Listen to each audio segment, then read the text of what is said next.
On this week's boiler tip, we're going to talk about troubleshooting an inverted bucket trap. An inverted bucket trap is almost impossible to troubleshoot with temperature, other than it being cold if it's failed shut or clogged. So a cold trap's usually failed if all the valves leading up to it and out are open. But one of the best tools for troubleshooting this is sound. So with an ultrasonic trap tester, we can listen to the trap. And what we should hear on an inverted bucket is just kind of a clinkety clink as the valve seat opens and closes.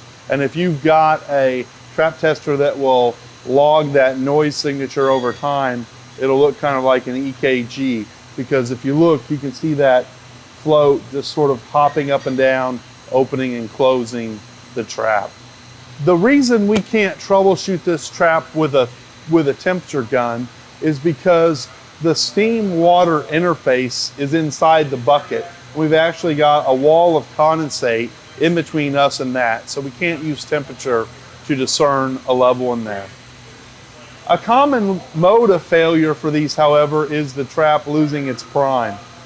By losing its prime, it means we've lost that layer of condensate and the inverted bucket doesn't have a way to float, so it can't close. Once an inverted bucket trap loses its prime, it's usually going to stay failed open until we can reestablish that prime.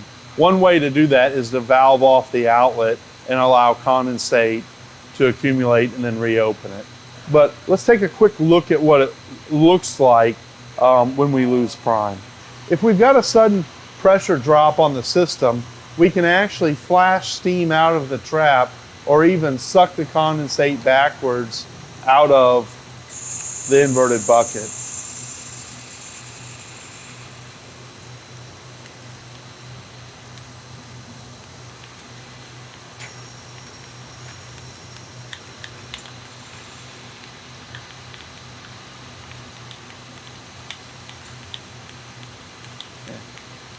So this is what's happening inside the inverted bucket trap when we lose prime. We don't have sufficient condensate for the inverted bucket to float and close, so it's pretty much stuck this way until we close the outlet long enough to allow condensate to refill it. So once our trap has flooded, which should be indicated by a slight decrease in overall temperature, we can open the outlet and that should allow the trap to resume normal operation.